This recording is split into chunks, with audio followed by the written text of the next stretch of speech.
Vamos a dar inicio a nuestro análisis de este 11 de septiembre del año 2013.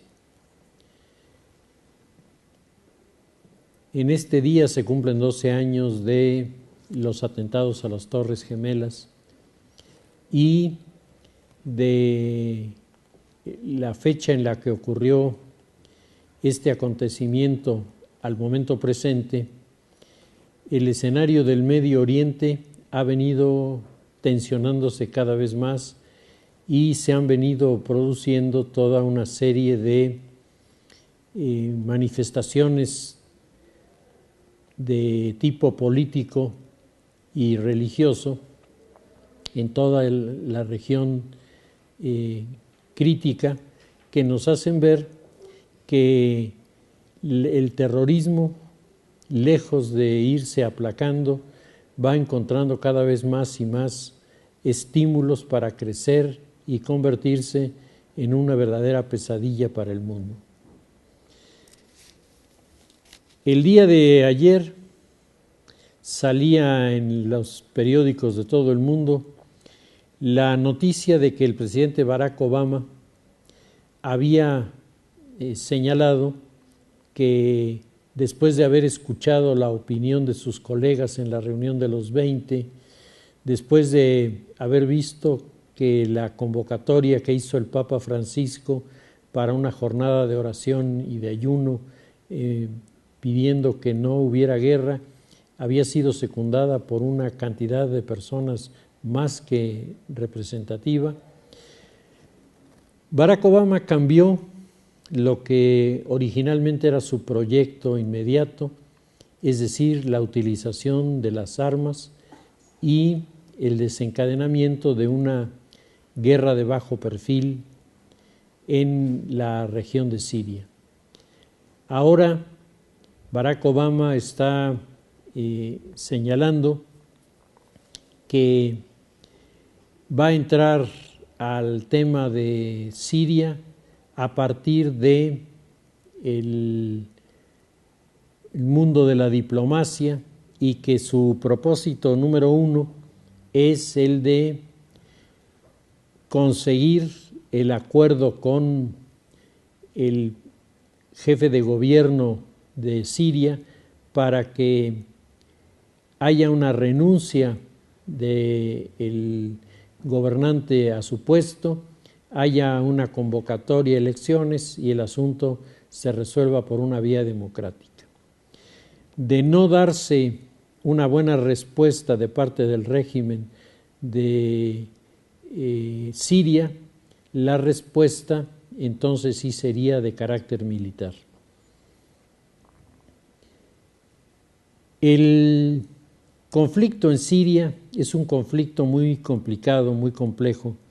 porque de que se iniciaron las protestas en contra del régimen del presidente al-Assad a la fecha, lo que se ha podido precisar es que no todos los que están protestando quieren lo mismo, y dentro de los que protestan hay algunos que estarían mucho más en la línea del fundamentalismo radical que en la línea de una remoción democrática de un dictador para promover un sistema parlamentario en el mundo de los sirios. El tema de Siria es un tema muy antiguo, es un tema en el cual han venido incidiendo numerosos factores. Siria es un país que se encuentra dividido en tres grandes líneas religiosas. Está por una parte el grupo de los sunitas, está por otra parte el grupo de los chiitas, que aquí en el territorio sirio ha venido creciendo en número y al mismo tiempo ha venido creciendo en radicalidad, y está el grupo de los cristianos, que forman el 10% de la población, es decir, no son una minoría tan deleznable, Además, estos grupos cristianos tienen de permanencia en la zona 1000 años. Por lo tanto, no es tan fácil el resolver la diferencia que tienen con el mundo de los musulmanes, porque han convivido y han podido convivir, además durante épocas muy largas, sin estar en conflicto, y ahora con motivo de la protesta contra el presidente, el asunto ha rebotado contra las comunidades religiosas con el incendio de un buen número de iglesias en este territorio. Precisamente el día de ayer salía publicado un desplegado de media plana en la prensa nacional, y este desplegado de media plana hace alusión precisamente a este tema al que estamos haciendo referencia de la problemática de los cristianos en Siria. El documento dice así, y está firmado por Antonio Chedraui, arzobispo metropolitano de la Iglesia Católica Apostólica Ortodoxa Antioqueña de México, Venezuela, Centroamérica y el Caribe. Y el texto dice: ¿cuál es la suerte de los cristianos del Medio Oriente? Esa es una pregunta que dirijo a los cristianos del mundo. Es verdad que estamos reviviendo el pasado. El señor Henry Kissinger propuso al difunto presidente del Líbano, Suleimán Frangi, en 1973, vaciar Líbano de los cristianos. La misma respuesta hizo el expresidente Sarkozy de Francia a su beatitud del actual patriarca maronita. Sobre esta petición de Kissinger, yo recuerdo una entrevista que tuve con una alta personalidad de los servicios de inteligencia de Líbano en 1973, y esta persona me aseguraba que el proyecto de Kissinger respecto de las tensiones que en aquella época estaban muy violentas entre el mundo cristiano y el mundo musulmán, que la propuesta era dejar que se pelearan y que a ver cuál de los dos era el que salía triunfador, y que con eso se resolvían dos problemas.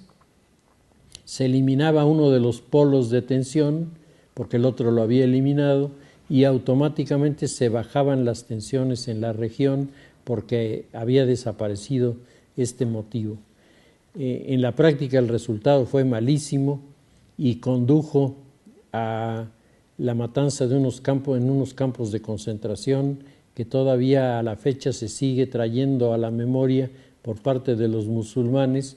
como una de las acciones más reprobables de la falange libanesa del Kateb, que había cometido toda una serie de atrocidades en los campos de concentración, y había dejado allí marcado una herida que, en la medida que el tiempo pasa, como ocurre cuando los conflictos son interreligiosos, las heridas, en lugar de sanar, las heridas se van volviendo cada vez más profundas y provocan reacciones cada vez más agresivas. Dice el texto, regresando al desplegado: después de la primera proposición, Estados Unidos nos regaló la guerra del 75, y como resultado de la segunda propuesta, con el olor a petróleo y a las armas químicas que regalaron los Estados Unidos y los países petroleros a verdaderos asesinos para matar a verdaderos inocentes, sacerdotes y civiles desarmados, como son los cristianos, secuestrar a 2 arzobispos desde hace 4 meses, tratándolos de la peor manera, secuestro perpetrado por estos mismos grupos y el gobierno turco, como confesó su primer ministro, el señor Erdogan, al presidente de la República de Líbano, ministro cuya vida se ha distinguido por estar en contra de los cristianos y otras minorías. ministro que no ignora que sus anteriores gobernantes abrieron las tumbas de los patriarcas y obispos en Estambul y en Esmirna. Entre otros atropellos y abusos, un grupo de fanáticos se metió al monasterio de monjas y niños huérfanos de Santa Tecla Maalula, que es uno de los más antiguos del Medio Oriente. El mundo calla,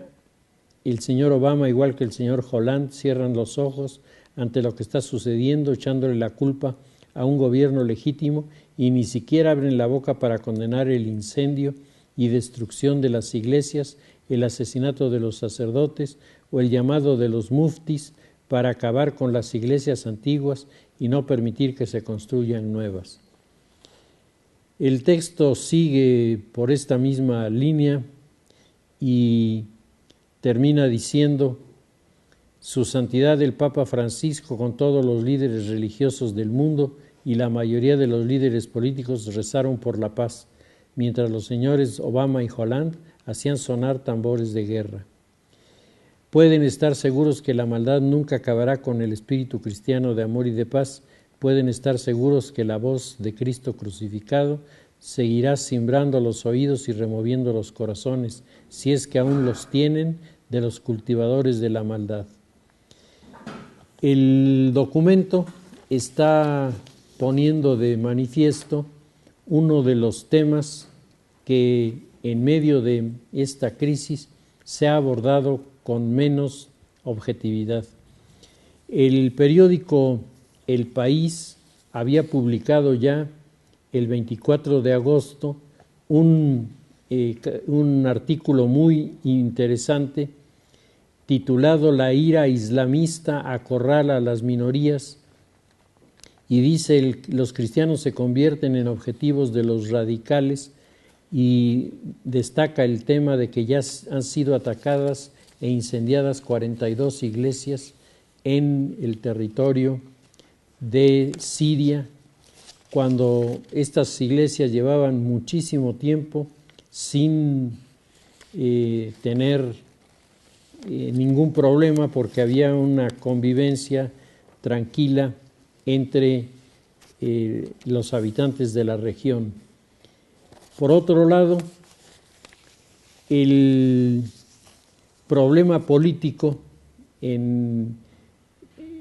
Siria se ha visto cada vez más y más agravado por las presiones del entorno, que está inquieto por la presencia de los rusos y de los chinos en el área, y que se preguntan si regresará al territorio de Siria el clima político que estuvo vigente durante el periodo de la Guerra Fría. Hay que recordar que en la Guerra Fría Siria fue aliada de Egipto, y que en esta alianza el resultado más inmediato había sido el establecimiento de algunas bases de los rusos en territorio de los sirios. Ahora mismo el gobierno de Assad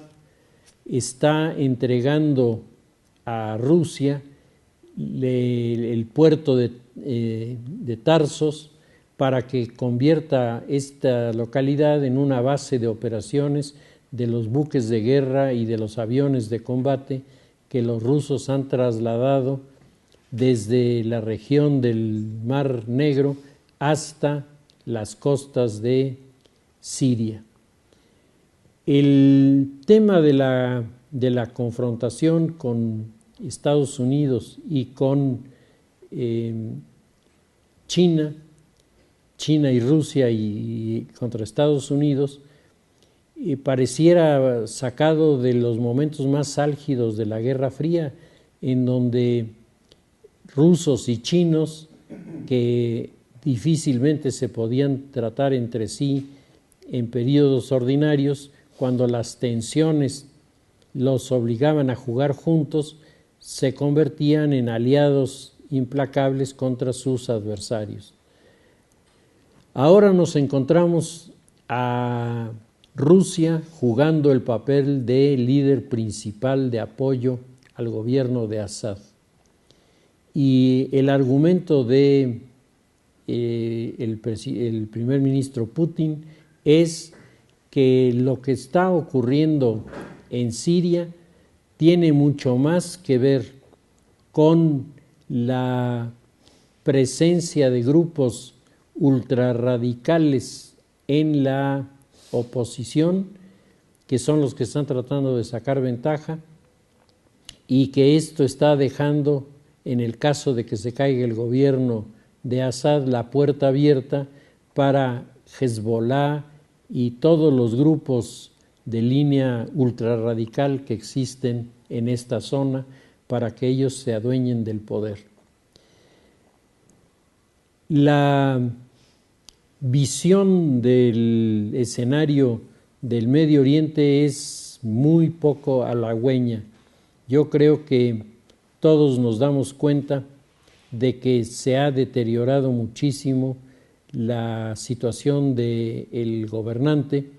pero al mismo tiempo las noticias de las últimas semanas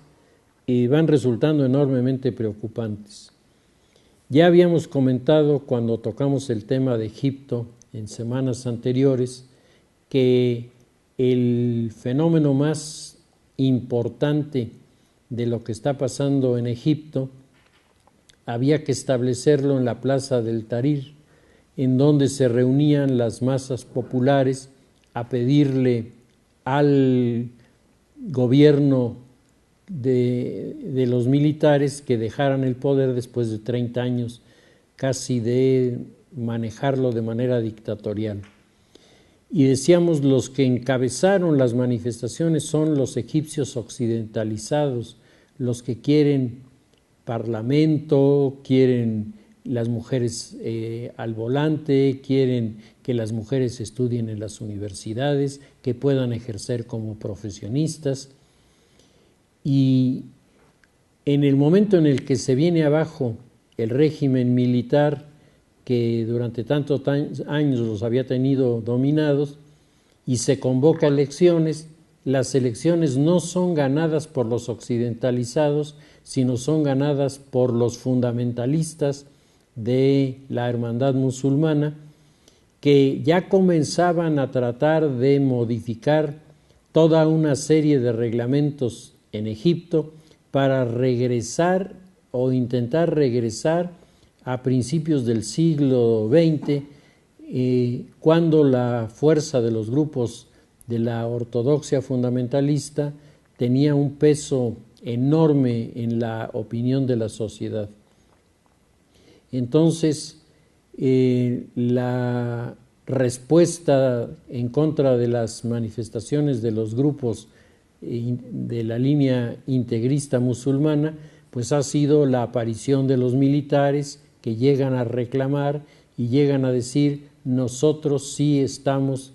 dispuestos a que haya un juego democrático, pero este juego democrático primero que se inició ha tenido unos resultados que no apuntan hacia la democracia, sino apuntan a una dictadura peor que la que estaba antes.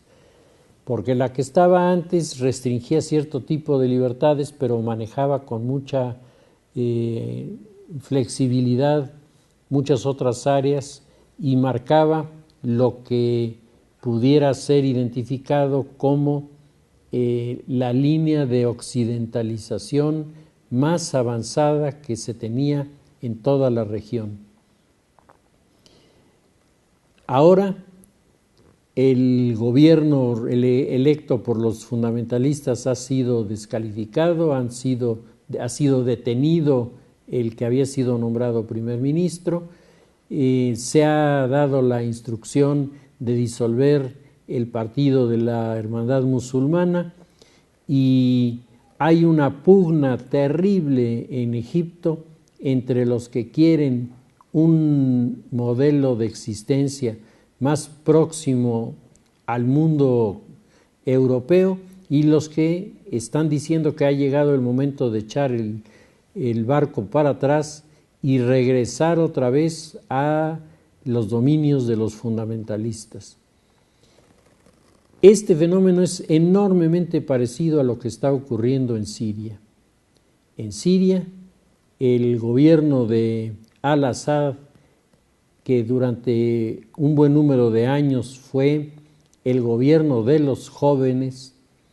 Los jóvenes eran incorporados en actividades, se les ofrecían toda una serie de privilegios para que pudieran estudiar, para que pudieran crecer, para que pudieran hacer muchas cosas,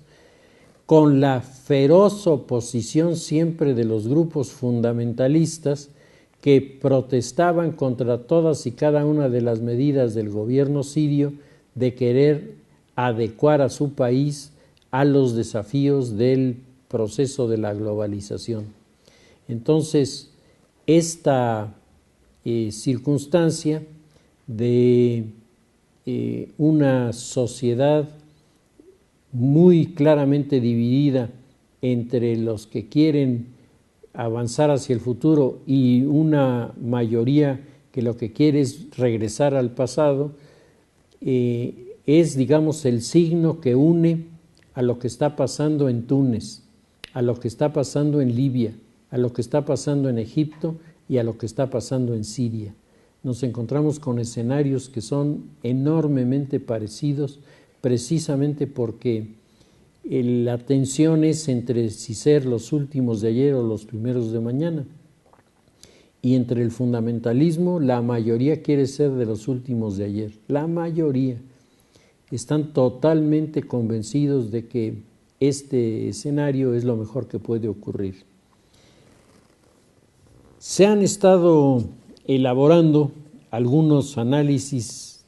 algunos de ellos verdaderamente interesantes y provocadores, que están señalando que los acontecimientos de las plazas públicas que han provocado las caídas de los gobiernos y la llegada de manera indirecta de los grupos radicales, también debe tener la interpretación de que está ocurriendo en el mundo una radicalización del rechazo al principio de autoridad. Está creciendo en el mundo el reclamo de los anarquistas. Y esto es un fenómeno que no solamente está ocurriendo en México, es un fenómeno que está ocurriendo en Brasil en este momento con mucha fuerza y con mucha presencia, sobre todo en el área de las favelas. Estamos viendo cómo el movimiento estudiantil en Chile, que durante un buen número de años estuvo manejado por el Partido Comunista abiertamente, esta chica que vino de visita invitada por la Universidad de la Universidad Autónoma de la Ciudad de México, el grupo de Andrés Manuel López Obrador. Esta chica, cuando dio su plática, dijo que acababa de perder la presidencia de los grupos disidentes juveniles en Chile y que la había perdido con los anarquistas. Y ahora estamos viendo que en Chile la línea anarquista está creciendo, se está consolidando. El periódico Reforma hace 2 días presenta imágenes de los anarquistas reclutando seguidores en las preparatorias del Distrito Federal, preparatorias que tienen fama, muchas de ellas, de ser muy bravas, muy difíciles, y en donde los planteamientos del anarquismo entrarían como anillo al dedo ante jóvenes que están con la idea de que para nacer hay que destruir un mundo. Es decir, si realmente ellos quieren tener una presencia dentro del DF, pues lo que necesitan es pelearse con todos los demás y están convencidos de que hay que hacerlo. Esta situación, decíamos, es totalmente equivalente a lo que está pasando en Egipto, a lo que está pasando en Siria, lo que está pasando en todos estos lugares del Medio Oriente, en los que el tema a debate fundamental es si se brinca hacia atrás o si se brinca hacia adelante. Comentando el tema, Sergio Sarmiento escribía el otro día: ¿cuál será el futuro de un país que está caminando hacia el pasado? Y me parece que en esto, que parece un juego de palabras, se está resumiendo lo que está sucediendo en esos países. Un grupo de la sociedad muy importante, pero las personas más ignorantes, las personas menos educadas, muchos de ellos analfabetas, pero que se saben de memoria el Corán, porque desde chicos los Mukhtar los enseñaron si no sabían leer, a memorizar las palabras hasta que pueden repetir las ashuras del Corán una tras de otra sin equivocarse. Estas personas, cuando observan un escenario, sea en Siria, sea en Egipto, sea en Túnez, sea en Libia, en un escenario en donde hay enormes edificios, grandes hoteles, muchos turistas, para estas personas, todos estos que para algunos son signos de crecimiento, de madurez económica, de estabilidad, para ellos son signos malignos, son signos malvados que hablan del alejamiento y desplazamiento que están teniendo los dirigentes de la sociedad, que en lugar de guiarse por la lectura del Corán al pie de la letra, pues ya están interpretando o queriendo interpretar las cosas al estilo del mundo occidental. Esta situación además se ve agravada por algunos de los datos que han venido surgiendo en las últimas semanas en esta zona del Medio Oriente, noticias en las que se señala que varios de los grupos que han comenzado a tener presencia en el escenario sirio son grupos que están conectados a los organismos terroristas de Al-Qaeda. El grupo terrorista de Al-Qaeda se fusionó con el Frente Al-Nusra, que es la milicia radical yihadista que opera entre los opositores a Bashar al-Assad en Siria. Y este grupo tiene toda una serie de alianzas que el líder de Al-Qaeda en Irak, Abu Bakr, anunció que existía un pacto entre los grupos de la milicia de Al-Nusra y los grupos de Al-Qaeda, y esto el 11 de abril de este año 2013. La noticia es, digamos, relativamente reciente y ha venido siendo confirmada con acontecimientos de los últimos días, en donde grupos de esta milicia Al-Nusra han entrado en las ciudades en las que los opositores están triunfando y se están dedicando a matar gente. El día de ayer venía una nota bastante amplia en la prensa nacional, en diferentes periódicos, que coincidían en el relato de unas personas civiles que vieron cómo un grupo de soldados sirios del gobierno se rindieron, entregaron sus armas, los de la milicia los hicieron que se pusieran en el suelo y fueron pasando y le dieron un balazo en la cabeza a cada uno de ellos. Ya rendidos y ya sin ofrecer resistencia, y decían que esto es una de las atrocidades que están haciendo estos grupos que actúan. Y la pregunta para el presidente Barack Obama es, ¿y entonces Barack Obama va a tirar al gobierno de Al-Assad, que con todo y sus malas costumbres de él y sus ideas de mantenerse en el poder de manera ilimitada, que son ilegítimas, es uno de los promotores de el desarrollo de la occidentalización? De hecho, una de las razones por las que Al-Assad resulta un personaje totalmente reprobable para los sectores tradicionalistas es su esposa, la princesa Asma, que es una mujer muy atractiva, viste a la usanza occidental,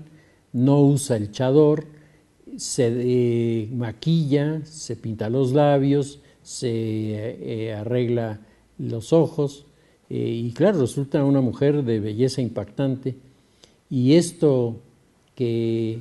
para los occidentalizados resulta una muestra de cómo la sociedad, y particularmente la mujer, está abriéndose espacios para reconocer sus derechos, para el mundo fundamentalista es una señal verdaderamente negativa. Es algo así como hacer un pacto con el diablo, ¿no? Porque todo el mundo sabe que el diablo actúa a través de las mujeres, entonces si se le está dejando a la mujer la posibilidad de exhibir sus encantos para atraer a los hombres al mal, pues esto es una traición a los principios religiosos más elementales. El tema que pareciera sacado de una tira cómica es en realidad un tema que está sacudiendo a los sirios. La princesa Asma ha tenido que retirarse de los escenarios públicos, ya no acompaña al marido porque la presencia de ella delante de la sociedad es protestada con abucheos, reclamos y hasta con objetos que le tiran, zapatillas sobre todo, que le tirarle a alguien una zapatilla en el Medio Oriente es como una especie de rechazo, pero rechazo con maldición.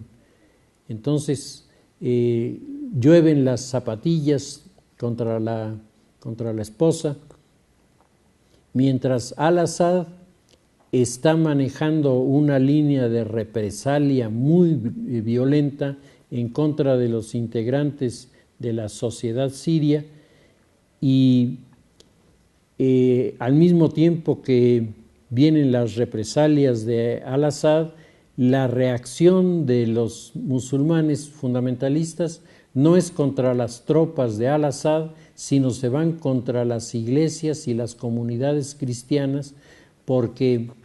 el grupo musulmán está convencido de que no debe haber ni un solo cristiano ni un solo judío pisando el territorio del Medio Oriente, ni uno. O sea, no se trata de encontrar una fórmula de entenderse y vivir todos juntos y en paz. Eso no es de lo que se trata, ni de un lado ni del otro. Aquí se trata de que los musulmanes imponen su ley, y si imponen su ley, todo mundo tiene la obligación de sujetarse. Ya habíamos comentado los reclamos de los fundamentalistas llegan a extremos que parecerían ridículos. Cuando los aviones de pasajeros cruzan por encima del espacio del mundo musulmán, el espacio aéreo, las azafatas tienen prohibido servir bebidas alcohólicas porque están volando en el espacio aéreo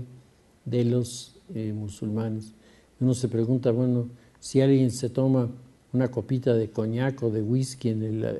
¿está ofendiendo a alguien del mundo musulmán? Bueno, pero los musulmanes han impuesto esas reglas, y si imponen esas reglas en estas cosas tan superficiales, en cosas de mayor profundidad, evidentemente su actitud es mucho más agresiva. Las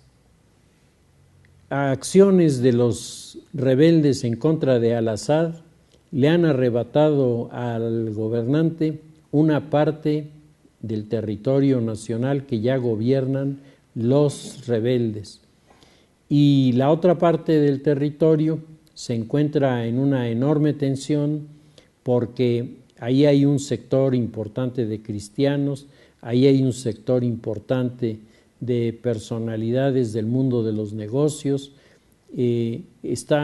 Al-Assad está rodeado, como ocurre siempre en estos lugares con los que llegan a ser jefes de gobierno, vive en una zona en donde está rodeado de los embajadores, está rodeado de los grupos políticos más cercanos a él. Y todo esto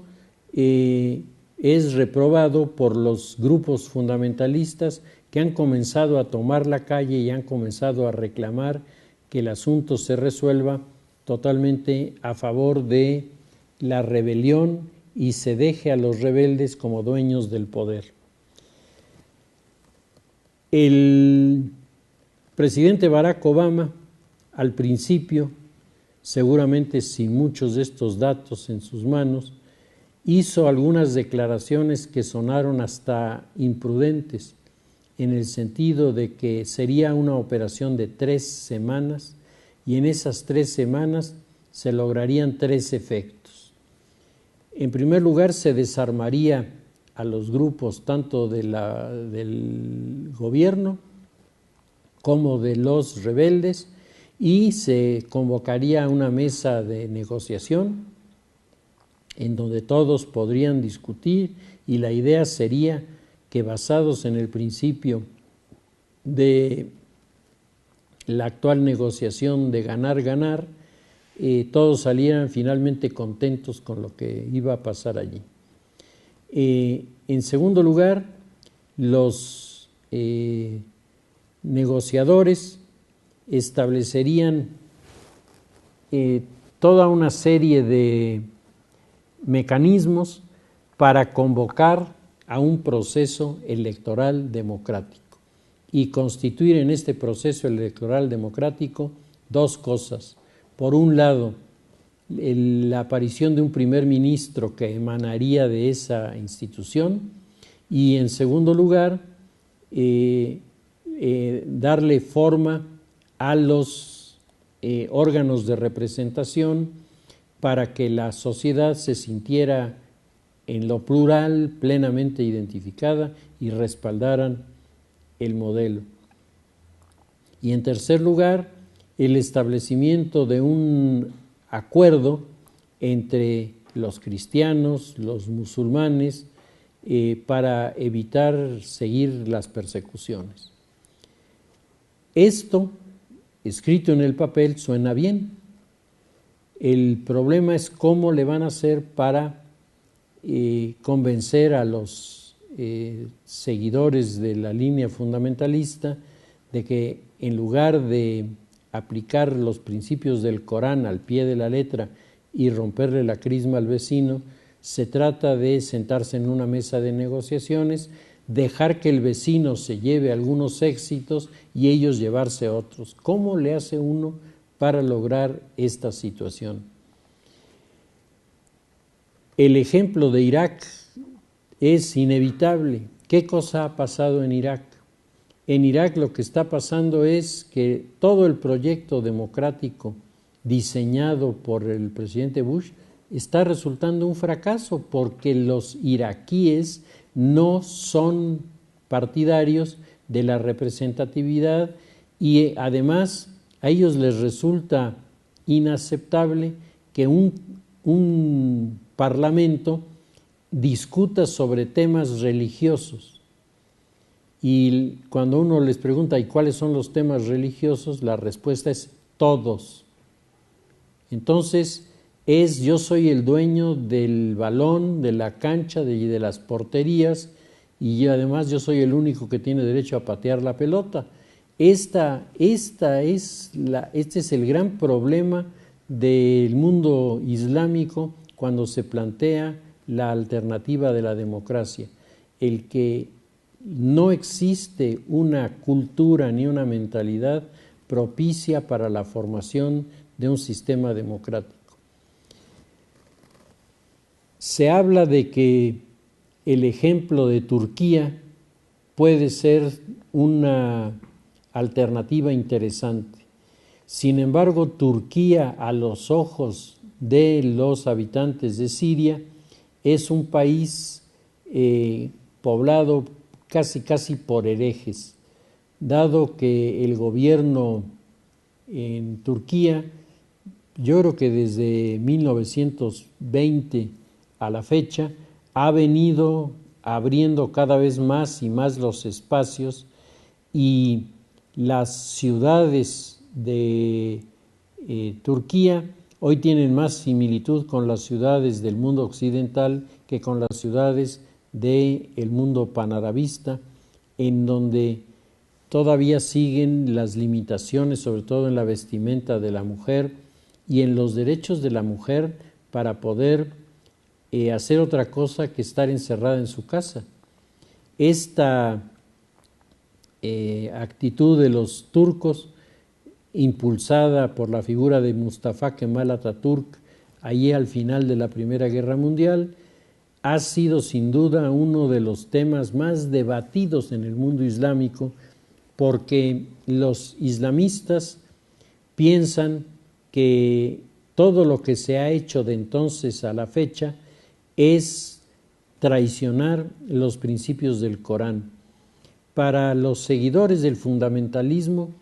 el problema no es ni grande ni difícil de resolver. Solamente se trata de tomen su Corán, lean lo que dice y aplíquenlo. Y se resolvieron todos los problemas. Y el Corán dice algo de que la mujer puede ir a la escuela, entonces no puede ir a la escuela. El Corán dice algo de que la mujer puede dejar el chador, al contrario, lo pone como una obligación. El Corán dice algo respecto de que los libros para estudiar pueden llevar imágenes. Al contrario, el Corán prohíbe que en los libros haya imágenes. Entonces, no puede haber en los libros la enseñanza a través de la imagen. Por ejemplo, ¿cómo se va a aprender anatomía si no hay esta visualización que viene? Vean ustedes, bajen aquí a la biblioteca y pidan un libro de anatomía y véanlo. Y el libro de la anatomía está lleno de imágenes que le sirven al estudiante de medicina pues para darse idea de lo que le están diciendo en el plano teórico. En el mundo musulmán esto no se puede. En el mundo musulmán esto está prohibido. Y menos imágenes del cuerpo humano, menos. Y no se diga imágenes del cuerpo femenino, entonces eso ya son los aberrantes perros del infierno los que están haciendo eso. Estas situaciones que normalmente uno no las toma en cuenta son las verdaderas piedras en el camino a una solución, porque el mundo fundamentalista musulmán le está diciendo a Barack Obama: nosotros sí nos sentamos contigo a la mesa de la discusión, estamos abiertos, tenemos una actitud totalmente plural para oírte. Bueno, y eso a un diplomático del mundo occidental que no tenga experiencia, pues le suena muy bien. Me voy a sentar con los señores y vamos a platicar sobre estos temas. Nada más que sentarse con los dirigentes del mundo islámico es sentarse a leer el Corán. Y entonces cualquier propuesta, ellos están abiertos a oír, y entonces queremos que las mujeres vayan a la universidad. Veamos qué dice el Corán. La mujer quedará sujeta al hombre y no abandonará el hogar del matrimonio sin permiso del varón. Aquí no dice que la mujer no puede ir a la universidad, estrictamente hablando, pero dice que la mujer no puede salir. Entonces, simplemente con eso ya la mujer no puede. Pues, si tiene que salir para ir a la universidad, entonces no puede ir a la universidad porque el Corán lo prohíbe. Y se realizan discusiones que se vuelven eternas y al final de cuentas no se llega a ningún acuerdo, pero el mundo islámico da la imagen hacia el exterior, somos muy abiertos, estamos dispuestos a escuchar, nada más que una vez que escucharon, todo lo que escucharon les entra por un oído y les sale por el otro, porque se quedan otra vez clavados en los textos. La situación del Medio Oriente se ve además complicada en este momento por las tensiones que ha provocado la intervención de la Comunidad Europea en Túnez y en Libia. Entonces, hay de parte de los fundamentalistas un rechazo, que en principio tiene su fundamento, un rechazo a la intervención del mundo occidental, porque las intervenciones del mundo occidental no han dejado buenas consecuencias. Pero, por otro lado, si alguien no interviene en Siria, el número de muertos que llevan ya entre los seguidores del presidente al-Assad y los fundamentalistas aumenta día con día de manera impresionante. ¿Qué es lo que ha motivado la intervención de Barack Obama? Lo que ha provocado la intervención de Obama es la, entre comillas, certificación de que al-Assad usó armas químicas en contra de su población. Las armas químicas, sobre todo el gas sarín, que es el que se dice se usó para matar a una cantidad de personas, sobre todo niños, muy impactante. El gas sarín había sido conseguido por Saddam Hussein y había sido utilizado por Saddam Hussein en la guerra entre Irak e Irán, que mucha gente se le olvida que existió entre los dos bandos de los sunitas, que son los iraquíes, y los chiitas, que son los iraníes, y Hussein no tuvo ningún empacho en arrojar sobre sus adversarios el gas sarín, y luego todavía lo usó en contra de grupos étnicos minoritarios que están en la frontera, con los que el gobierno iraquí siempre ha tenido problemas. Entonces, ahora han aparecido los restos de las personas que murieron, se les han tomado muestras y la respuesta es sí se utilizó el gas sarín. La pregunta es, ¿y quién utilizó el gas sarín? Porque al-Assad tiene en su arsenal armas químicas mucho más poderosas que el gas sarín, que además no dejan rastro. Es decir, se pueden usar y cuesta muchísimo trabajo el poder decir si el gas se utilizó o no, a diferencia del gas sarín, que deja muestras inequívocas de que se usó. Esto, a lo mejor yo tengo mentalidad un poco complicada, pero a mí me suena extraño, teniendo elementos para poder hacer un daño semejante o más grande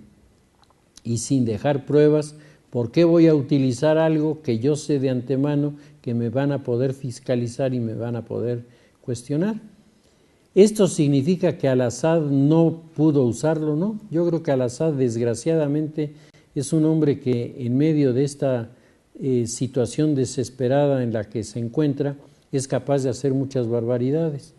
pero además de eso será tan tonto como para utilizar de los gases el que menos efecto tiene y el que más pruebas deja. El asunto queda entre interrogaciones y fue uno de los argumentos recurrentes en la reunión de los 20, cuando el presidente Barack Obama consultó con sus iguales de diferentes países qué pensaban del ataque al territorio. Los más sensatos le dijeron que ellos no estaban convencidos de que quien había usado el gas sarín había sido Assad, y pensaban que del otro lado hay gente que no tiene escrúpulos y que es capaz de hacerlo aún con sus propios seguidores, si como resultado de eso va a conseguir la polarización del mundo contra al-Assad.